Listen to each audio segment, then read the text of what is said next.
Hello, friends. I'm going to try to record some audio on top of this while it's rolling along. On this episode, we're changing the starter relay 2002 Suzuki SV650. Starter solenoid, starter relay, ignition relay. It looks like this. It was on Amazon, $10 or less. So symptoms were: started the motorcycle 2 days ago, everything's fine. Tried to start it yesterday, and it just clicked down here. Had lights. Battery was low, but it was plugged into the trickle charger. Battery came back up 100%. Still clicked. I took it off, jacked around with it. I got it to engage one time, and then everything started overheating. So I had to pull the battery cable real fast. So this thing was nuts. So the problem is, if you have hands, it's going to be hard to get to because it's in here and it goes here. So you could take off this little deflector shield. That might help, but I'm just going to suffer through it. There's not a lot of space. There's really not a lot of space to see, but I'll do the best I can. Here I'm getting the relay back in place where it's going to sit, and then I'm rerouting the battery cable back up to the battery position.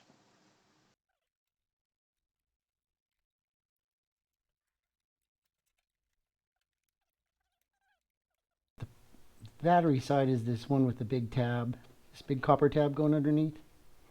On this one it's labeled B, I guess for battery.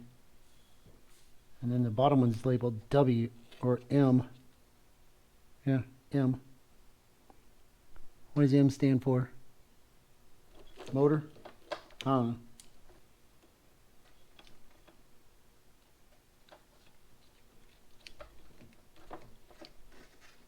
It's going to sit like this.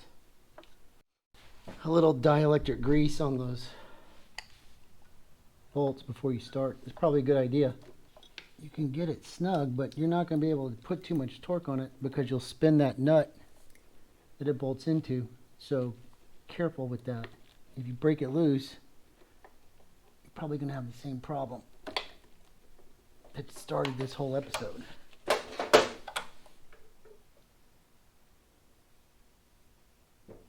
And then drop down right here is the plug. You can plug that in later. I'm probably going to have to zip tie this out of the way. It's pissing me off already. I think it should be in here. And there's two prongs where this rubber slides on.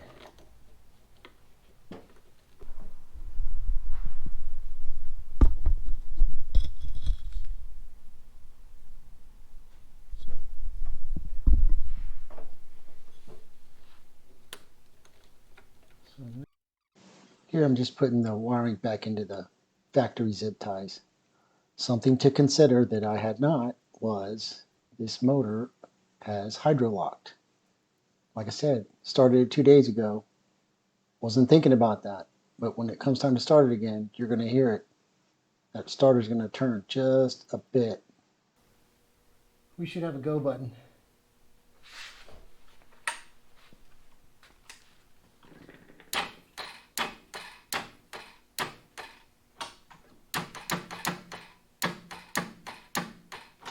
Something's not fucking right. It sounds like it's stuck. Here I'm going to try to break the starter free by putting the bike in gear and rocking it back and forth. You'll hear it when the starter goes back and forth.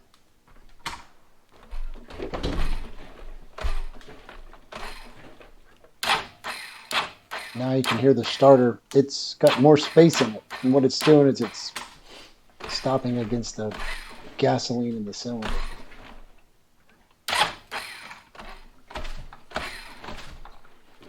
And the starter's getting hot.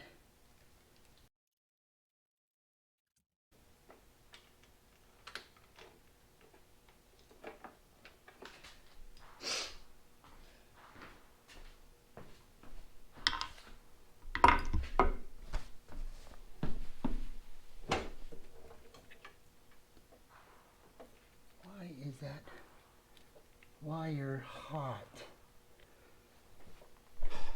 To be continued.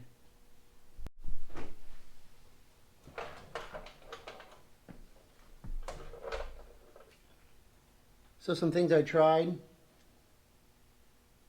before we got to this mess.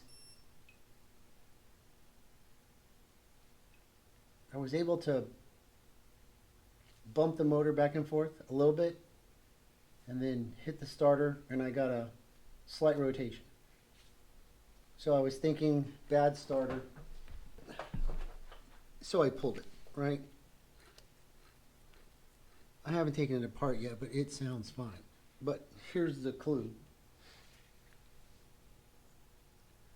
That's not oil. That's oil and gas. It smells like gas. It's very runny, right? That's not oil. That's oil gas mix. Petcock failed. Fuel continuously flowed into the carbs, overflow in the cylinders, and down into the crankcase. So the starter won't work because we're hydro locked. So now we're going to have to pull plugs. Well, we have to do a lot of stuff. Get the tank off, fix the petcock, pull the plugs. We're definitely going to have to drain the oil and change the filter. And then we'll see if the starter works. Turns out the starter works just fine. But all this has to be done to relieve the motor and get it to turn over. The rest of this video is basically a plug change video. We got to get to the spark plugs to get those out in order to get the fuel out of the cylinders. So we're going to take the tank off, radiator, to get to the plugs. I'll also show you, the petcock and why it's not working. And then in a later video, we'll take that apart and fix it to make sure that it doesn't happen again, causing a hydrolock in the cylinders.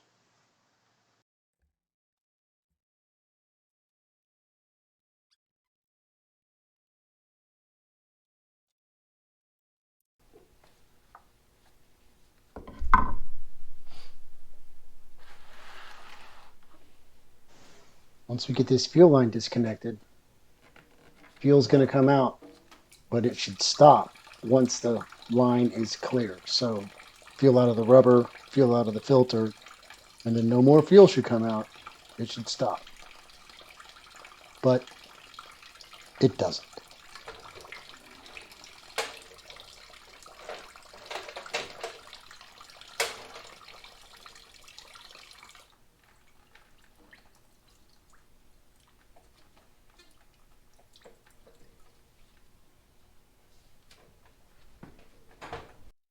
There's two bolts at the base of the tank that hold it on. Take those two bolts out and you can pull the whole tank off. There's also an electrical connection. You're going to see me get hung up on that.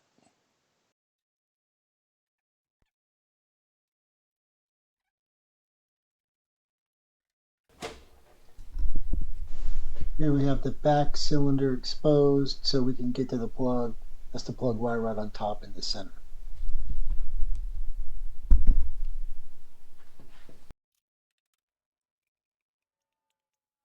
Here I'm just checking to see inside the carbs and see if there's any fuel visible, meaning that the whole intake system's filled.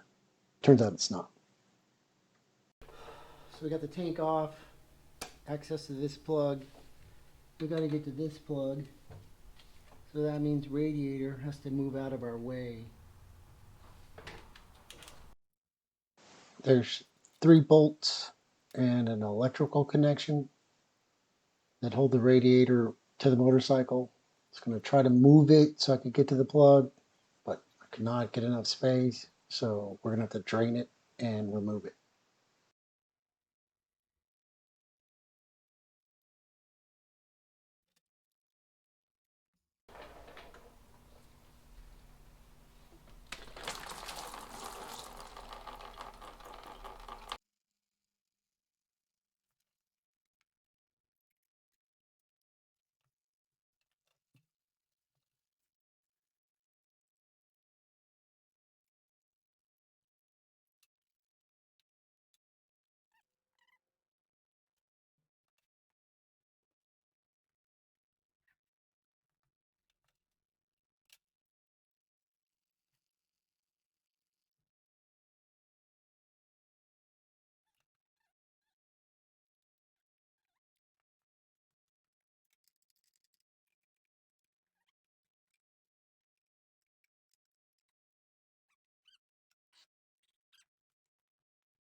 It's wintertime in Texas, so you hear the air conditioner running in the background.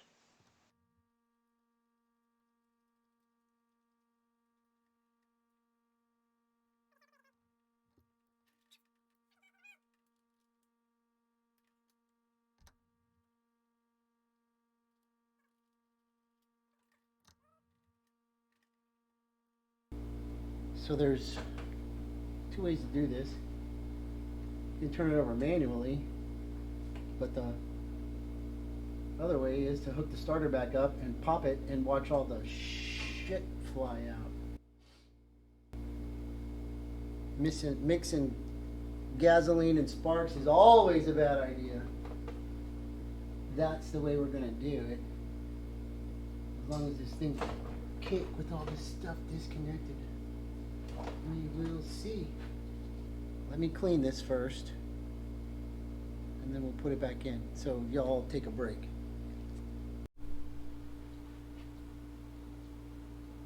So a green scratch pad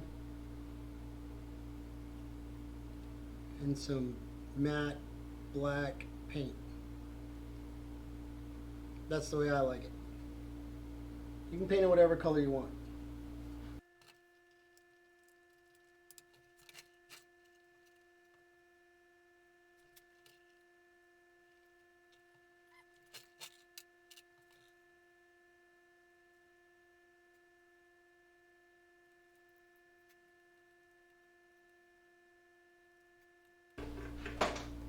They're just 6mm bolts, so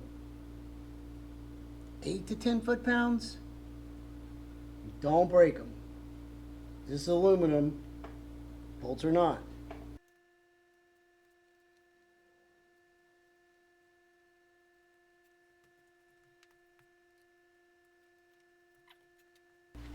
So we should have lights.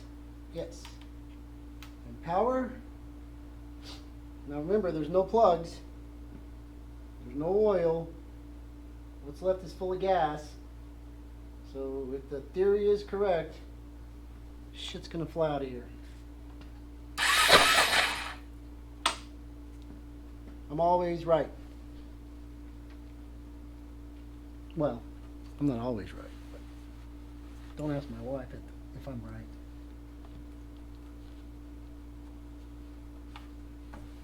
Now it went all the way to the wall.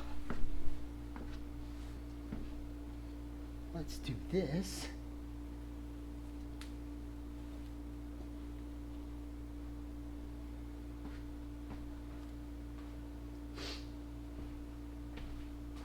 Idiot. And this.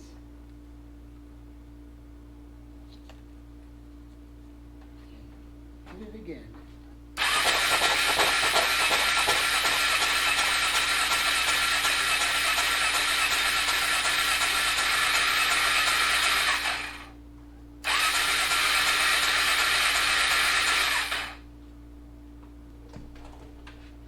So what was happening is you hit the starter, right? And it just went tunk, tunk, tunk, tunk, tunk. It blew the, well,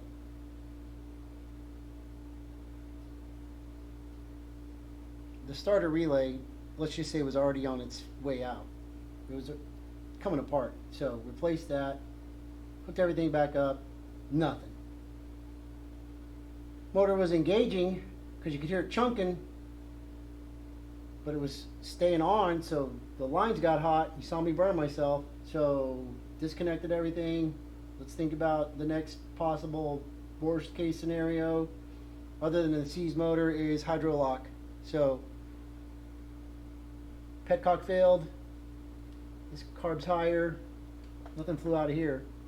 So this carb kept getting fluid in it, overflowed, and hydrolock cylinder, that gas was drained down through the rings into the crankcase, filled up the cylinder or the engine. So we're not hydrolocked anymore. Technically, we could put some plugs in it and kick it off briefly.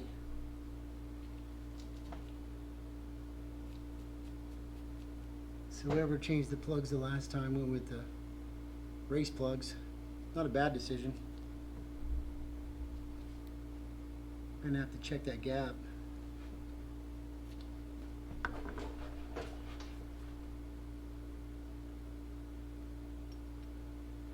this one's about 27. Just gonna open it up a little bit more to about 30.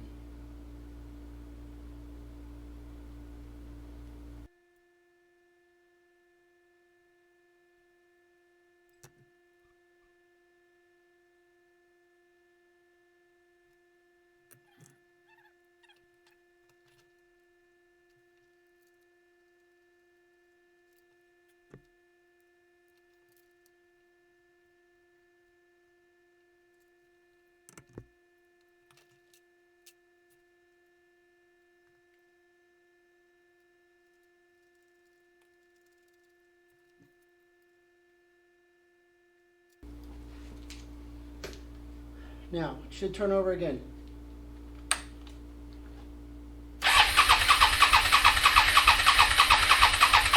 Yes. So starter's fine. It was hydro locked. Bad petcock. What I'm going to do now is, y'all take a break, and then I'm going to clean stuff. You don't want to watch that. I get a little obsessive. So, much like the starter, I gotta clean all the schmutz off of this thing, and then we'll go from there. Is it gonna run today? No. Why? I don't have a filter. Filter full of gas, and I still gotta work on the petcock. But we're getting closer. Progress has been made. Problem diagnosed. Problem relieved. Reassembly started. We'll get there. Y'all take a break.